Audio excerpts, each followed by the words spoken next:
Assalamualaikum warahmatullahi wabarakatuh. Bismillahirrahmanirrahim. Alhamdulillahirabbil alamin wa bihi nasta'in wa ala umuri dunya waddin. Wassalatu wassalamu ala asyrafil anbiya'i wal mursalin sayyidina wa maulana Muhammadin amma ba'du. Santriwan santriwati Madrasah MTS Salafiyah khususnya kelas 2 Sanawi. Berjumpa lagi dengan saya Ustadz Musafa dalam mata pelajaran Qiraah Kitab. Nanti materinya sampai pada fasal waladzi yang wudu sama fasal waladzi yujibu al-ghusl. Untuk Qiraah Kitab nanti akan saya bacakan, kemudian saya mencoba mengulas sedikit masalah nahwu sharaf, tentunya dengan standar pemula. Jadi kami dari pihak Mapel Salaf MTS Salafiyah ini tidak terlalu memaksakan membuat standar mata pelajaran atau kitab yang digunakan itu besar, tapi kami mencoba untuk mensesuaikan dengan kapasitas daya tangkap siswa. Jadi yang kami gunakan standarnya adalah jumlah nahwunya. Baik, sekarang mulai kita pelajaran Qiraah Kitab. Dibuka fasal waladzi yang wudu. Bismillahirrahmanirrahim. Qala ma'alifu rahimahullah wa nafa'ana bihi wa bi'ulumihi fid-dharain amin. Faslun hadza fasl utawi iki ana pasal 1. Waladzi utawi perkara yang wudu kan bisa batalake apa allazi al-wudu'a iku sittatu asya'a iku ana 6 pira-pira suwiji-wiji. Ma suwijine iku perkara kharaja kang metu apa ma minas sabilaini saking dalan loro wa naumu lan ala ghairi hayatil mutamakini ing atase liyane tingkahe wong kang netepake palungguhane. Wa zawalul aqli lan ilange akal bisakrin sebab mendem au maradin utawa lara. Walam surrajuli lan demeke wong lanang demek almar'ata ing wong wadon al ajnabiyata kang liya ulien demek min ghairi hailin saking tanpa aling-aling wa massu farjil adami lan demek perjine anak Adam bibatinil kafi kelawan jerone epek-epek wa masu halqati duburi lan demek bunder-bundere dubure anak Adam alal jadidi miturut ing atase kaul anyar. Jadi pasal ini itu menerangkan tentang sesuatu yang membatalkan wudu. Jadi sesuatu yang bisa membatalkan wudu itu di sini disebutkan ada 6. Yang pertama yaitu segala sesuatu yang keluar dari jalan depan maupun belakang, itu dari dubur maupun kubul. Kemudian yang kedua tidur, yang mana tidurnya itu orang tersebut posisinya berubah dari tempat duduknya. Jadi kalau tidurnya itu kok tidak sampai berubah dari tempat duduknya semula, maka tidak batal wudhunya. Jadi yang bisa membatalkan wudhu itu ketika tidur terus dia itu bergeser dari tempat duduknya. Kemudian wazawalul akli, jadi hilangnya akal. Hilangnya akal itu bisa disebabkan karena mabuk ya, atau sakit. Sakit itu misalkan ayan itu kan hilang akal. Terus selanjutnya yaitu seorang laki-laki menyentuh seorang perempuan yang bukan mahramnya atau sebaliknya. Jadi ada perempuan menyentuh laki-laki yang bukan mahramnya dengan tanpa adanya penghalang, baik itu pakaian maupun plastik bisa. Jadi kalau ada penghalangnya, walaupun itu disentuh berulang kali ya tidak batal. Kemudian selanjutnya yaitu menyentuh farjinya anak Adam dengan menggunakan telapak tangan bagian dalam. Ya, ini telapak tangan bagian dalam. Kalau menyentuh farjinya anak Adam menggunakan telapak tangan bagian luar, ini tidak membatalkan wudhu. Dia ada bedanya. Terus yang terakhir adalah menyentuh duburnya anak Adam, itu juga bisa membatalkan wudhu. Sekarang menurutnya sudah selesai. Ganti kita coba mengulas sedikit tentang nahwu shorof. Karena kalian ini baru tahap pemula, jadi kita menggunakan standarnya kitab jurumnya sesuai dengan kapasitas kalian. Sekarang kita coba mencari atau membedakan mana yang kalimat fi'il dan mana yang kalimat isim. Sebelum itu tentunya kita akan memberikan sedikit tanda-tanda kalimat isim, terang sedikit tentang tanda-tanda kalimat isim dan tanda-tanda kalimat fi'il. Jadi kalau di jurumiyah itu kan tanda-tanda kalimat isim ada 4. Itu yang pertama al, kemudian tanwin, kemudian i'rab jar, kemudian bisa dimasuki oleh huruf jar atau memasukkan huruf jar. Jadi ketika ada kalimat atau lafal kok terdapat salah satu dari 4 tadi, maka kalimat tersebut bisa dipastikan adalah kalimat isim. Kalau untuk kalimat fi'il itu kan tandanya kalau di jurumnya itu kan qad, kemudian sin, saufa dan taknis. Jadi kalau ada kalimat di belakangnya ada taknis sakinah, maka pasti itu kalimat fi'il.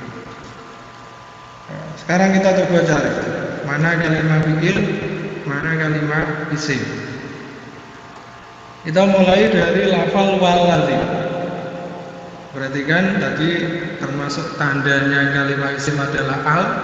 Berarti kalau waladzi di sini ada alnya, berarti waladzi kalimat isim. Begitu juga dengan lafal al-mudu'a. Al-mudu'a juga kalimat isim. Tandanya apa? Tandanya ada alnya. Kemudian lafal yang wudu ini kalau hafal tasrifan bisa langsung mengetahui bahwa yang wudu itu fi'il mudhari karena itu mazan yaf'ulu. Tapi untuk yang belum hafal tasrifan ini bisa disiasati dengan cara itu ketika huruf awalnya berupa salah satu dari huruf mudhari'ah ana itu hamzah, nun, ya dan ta. Terus huruf akhirnya dibaca rafa. Huruf akhirnya dibaca rafa. Maka bisa dipastikan itu adalah fi'il mudhari'. Karena apa? Karena nanti ada fi'il yang huruf awalnya itu bisa berupa ta, bisa berupa ya, tapi itu malah fi'il madhi. Bedanya apa? Bedanya huruf akhirnya itu dibaca nasab. Fi'il madhi kan mabni alal fathi, ya, mabni fathah. Terus kita lanjutkan baca tentang faslun walladzi yujibu al-husna. Faslun ai hadza faslun utawi iki iku ana fasal siji. Walladzi utawi perkara yujibu kang wajibake apa alladzi al-husna ing atus sittatu asya'a iku 6 pira-pira swiji-wiji. Salah satu utawi kang telu tashtariku iku sekuton apa fiha ing dalem salasa. Tashtariku iku sekuton fiha ing dalem salasa ar-rijalu sapa pira-pira wong lanang wan nisa'u lan pira-pira wong wadon. Wahia utawi salasa iltiqaul khitanaini iku ketemune persunatan loro. Wa inzalul mani lan metune mani. Wal mautu lan mati. Wa salasatun utawi kang telu tahtasu iku tertentu biha kelawan salasa an-nisa'u sapa pira-pira wong wadon. Wahia utawi salasa al-haidu iku haid wan nifasu lan nifas wal wiladatu lan lahirna. Jadi pasal ini itu menerangkan tentang sesuatu yang bisa menyebabkan orang itu untuk mandi besar. Jadi apa saja sesuatu yang bisa menyebabkan orang itu kewajiban untuk mandi besar, di sini dibagi menjadi secara kelompok dibagi menjadi dua, ya. Yang mana yang tiga ini berlaku untuk pria wanita. Kemudian yang tiga ini khusus wanita. Sekarang yang pertama yaitu yang tiga yang berlaku untuk pria dan wanita itu adalah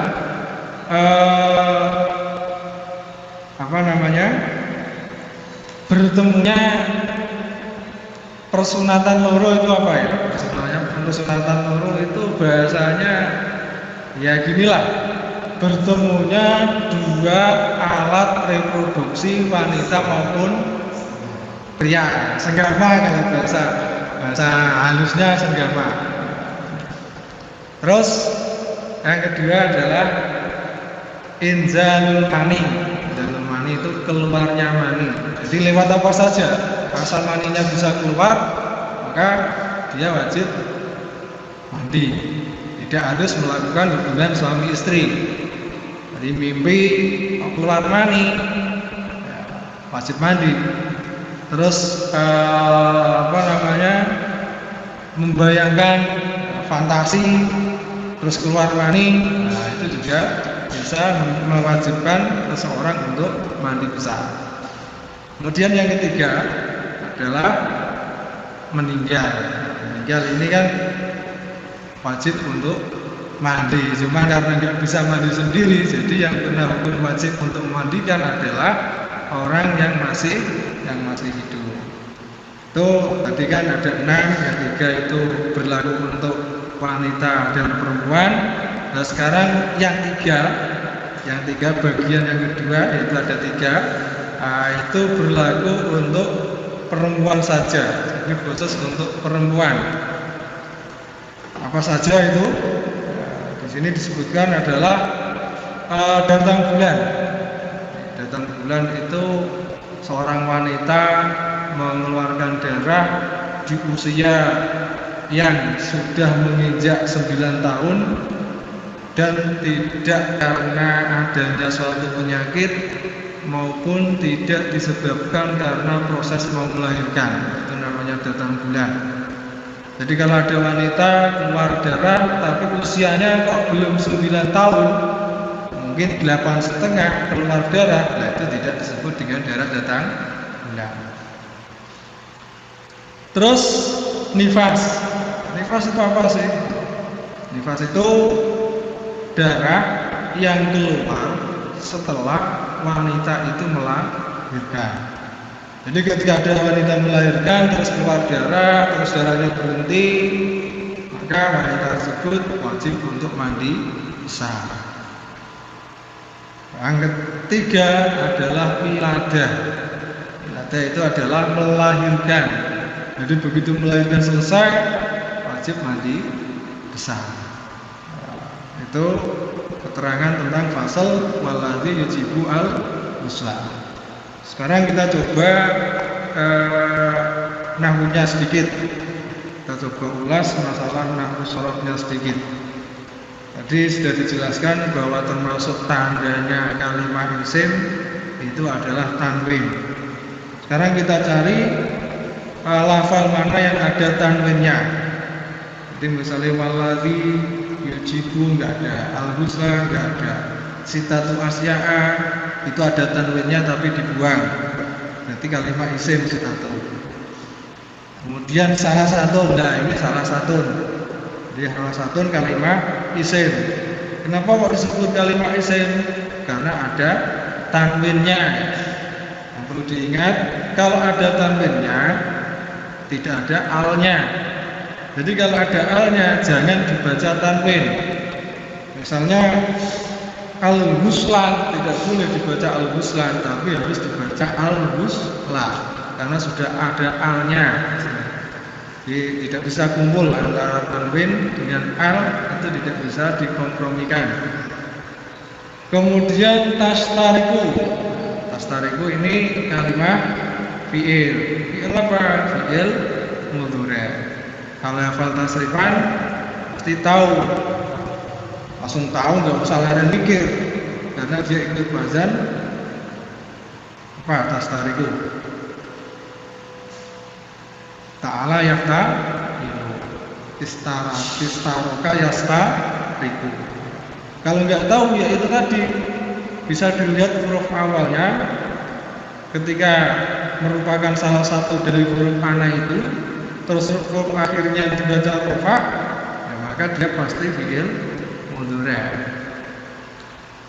Kemudian maklum arijalu kalimat isim ada alnya. Sekarang yang belum tersentuh adalah kalimat huruf. Kalimat huruf itu adalah kalimat yang di situ tidak ada tanda-tandanya kalimat isim, juga tidak ada tanda-tandanya kalimat fi'il. Biasanya kalimat huruf itu hurufnya kalau nggak satu ya dua. Sekarang kita cari mana kalimat huruf. Nah, di sini bisa kita lihat waladhi ada wawunya di depan. Wawu yang ada di depannya alladhi ini namanya kalimat huruf, bukan huruf athof, tapi ini istilahnya kalau wawu itu wawu istinafiyah. Terus pada lafal wanisa'u, nah, ini ada wawunya lagi wanisa'u pada lafal wanisa'u. Ini wawunya adalah kalimat huruf karena tidak ada tanda-tandanya kalimat isim, juga tidak ada tanda-tandanya kalimat fi'il. Wawu kan nggak ada alnya, nggak ada tanwinnya, i'rabnya nggak i'rab jar, tidak kemasukan huruf jar. Terus juga tidak ada tanda-tandanya kalimat fi'il, misalkan qaf, sin atau saufa atau ta'nis. Semuanya nggak ada, berarti bisa ditarik kesimpulan kalau wawu itu adalah kalimat huruf. Hurufnya huruf atau. Dengan ini ya cukup sekian dulu materi qiraatul kitab. karena kalau terlalu panjang lebar nanti jadinya bosan. Semoga ini bisa menjadi panduan kalian dalam belajar qiraatul kitab, sehingga kalian bisa mengambil atau mempelajari hukum langsung dari sumbernya.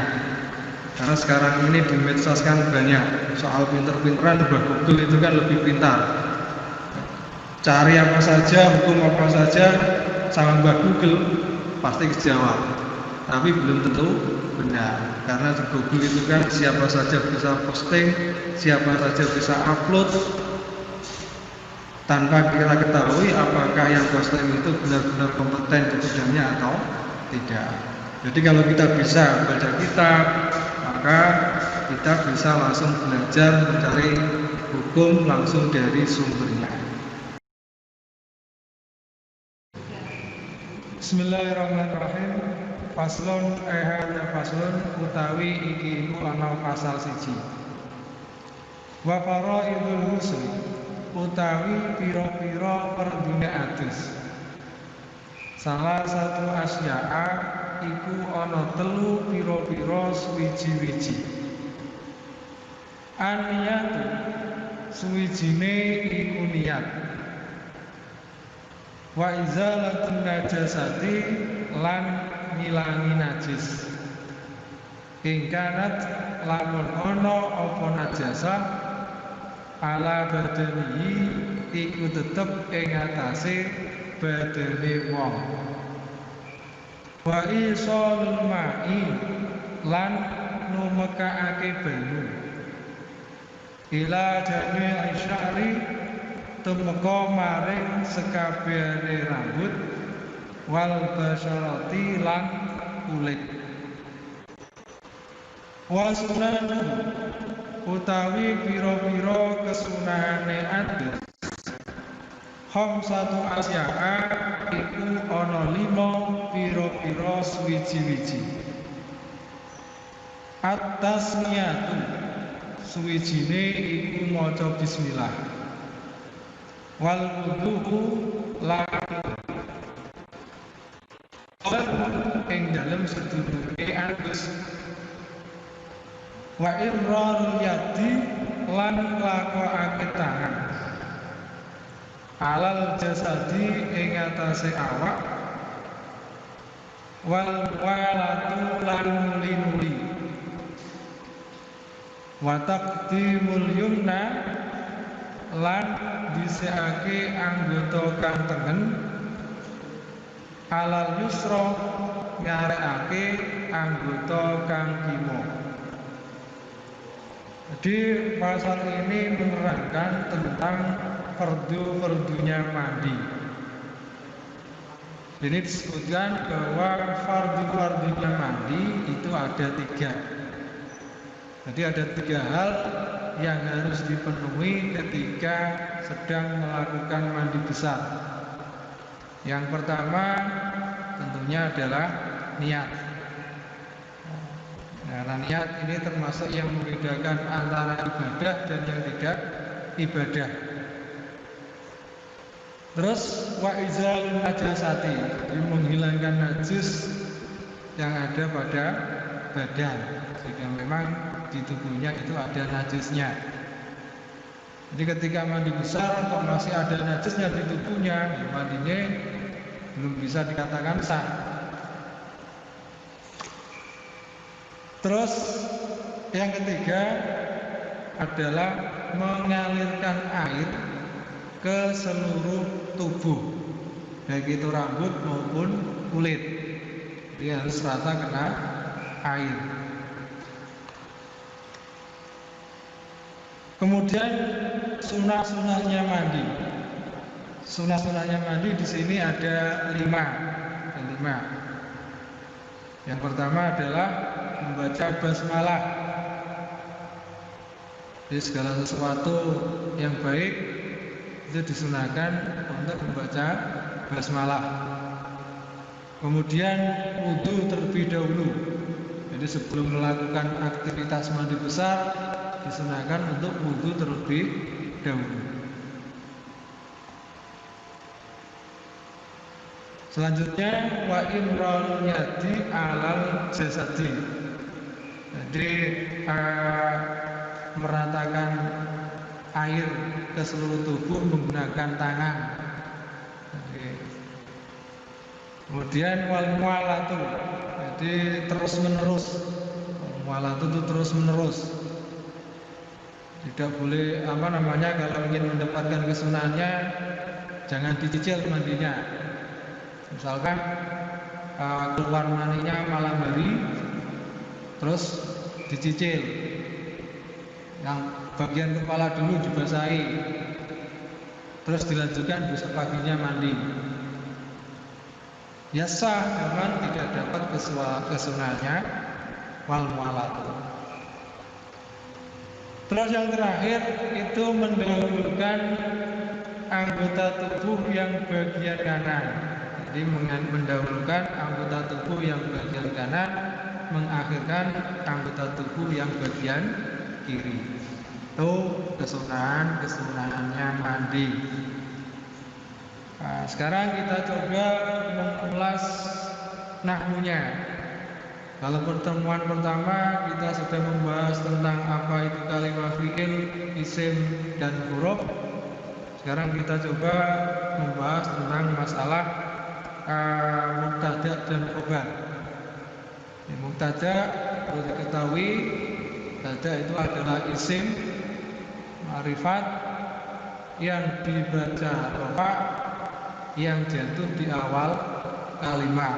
Jadi secara garis besarnya itu standar kita kan menggunakan jurumiyah dulu. Jadi menurut jurumiyah, mubtada adalah isim ma'rifat yang dibaca rafa, yang jatuh di awal kalimat dan sepi dari amil lafzi. Sedangkan khobar itu juga isim yang dibaca rafa yang menyempurnakan faedahnya mubtada. Jadi cara alfiyah wa khobaru juz'ul multibul faedah. Nah, sudah tahu tarifnya mubtada, tarifnya khobar. Sekarang kita coba praktek mencari mana mubtada, mana khobar. Wa faraidul husni. Jadi tadi mubtada adalah isim ma'rifat. Nah, sekarang isim ma'rifat itu apa sih? Isim ma'rifat itu ada 6. Dia ada isim isyarah, isim mausul, ya, isim alam, isim yang ada alnya, isim yang diidhofahkan dengan isim yang ada alnya. Kahum, wadhi, wahinda, wabni, walulami, waladhi. Itu isim ma'rifat. Sekarang wa faraidul husni. Di sini lafal faraid diidhofahkan dengan lafal al-husni. Faraid nakirah. Terus diidhofahkan dengan lafal al-husni ma'rifat karena ada alnya. Hukumnya nular DE. Faraidul husni jadi dihukumi ma'rifat. Maka bisa ditarkib menjadi mubtada. Tadi kan isim yang dibaca rafa yang jatuh di awal kalimat. Kan sudah pas ini. Faraidul husni ma'rifat dibaca rafa dan jatuh di awal kalimat. Sekarang khobar. Khobar tadi apa? Khobar adalah isim yang dibaca rafa yang menyempurnakan faedahnya mubtada. Sekarang kita cari kalimat isim yang dibaca rafa dulu. Setelah lafal faraidul husni, di sini ada lafal salah satu. Salah satu ini kalimat isim. Seperti di awal tandanya ada tanwinnya. Salah satu asya'a ya. Tanwinnya dibuang. Bisa ditarkib menjadi khobar. Karena apa? Karena dia isim dibaca rafa dan menyempurnakan faedahnya faraidul husli. Ketika lafal faraidul husli kok tidak ada salah satu asya, maka faraidul husli tidak bisa difahami.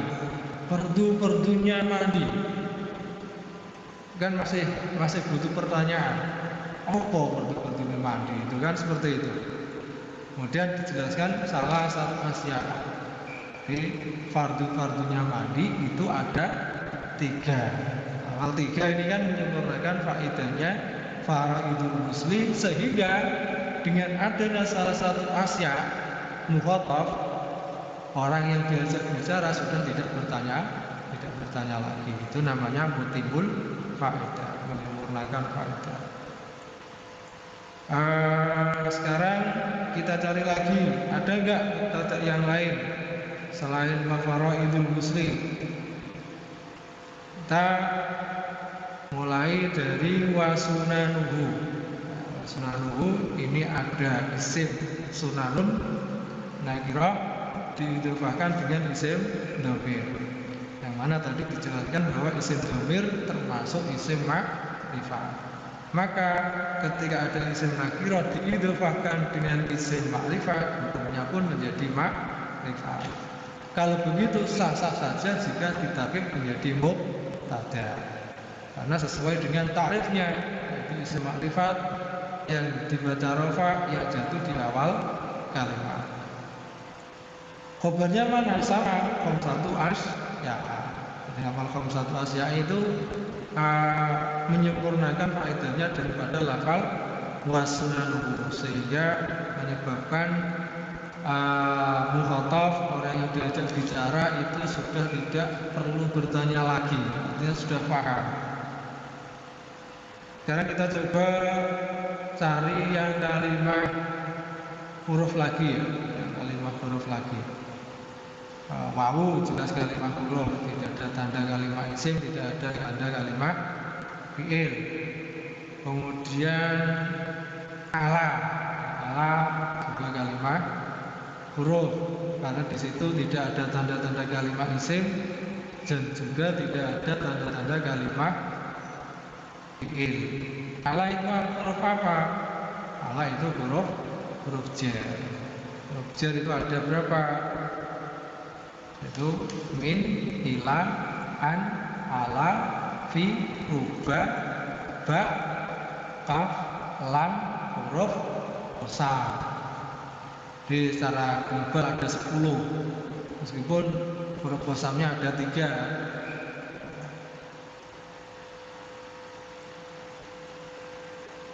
Jadi ini yang perlu kalian pelajari dulu untuk materi qiraah kitab kelas 2 MTS Salafiyah. Silahkan di angen-angen, diteliti, terus kalian coba mencari lagi contoh-contoh mubtada, contoh-contoh khobar, contoh-contoh kalimat isim, contoh-contoh kalimat fi'il. Cukup sekian dari saya. Faslun wa iktisalatu, semoga wa ala rizq. Assalamualaikum warahmatullahi wabarakatuh.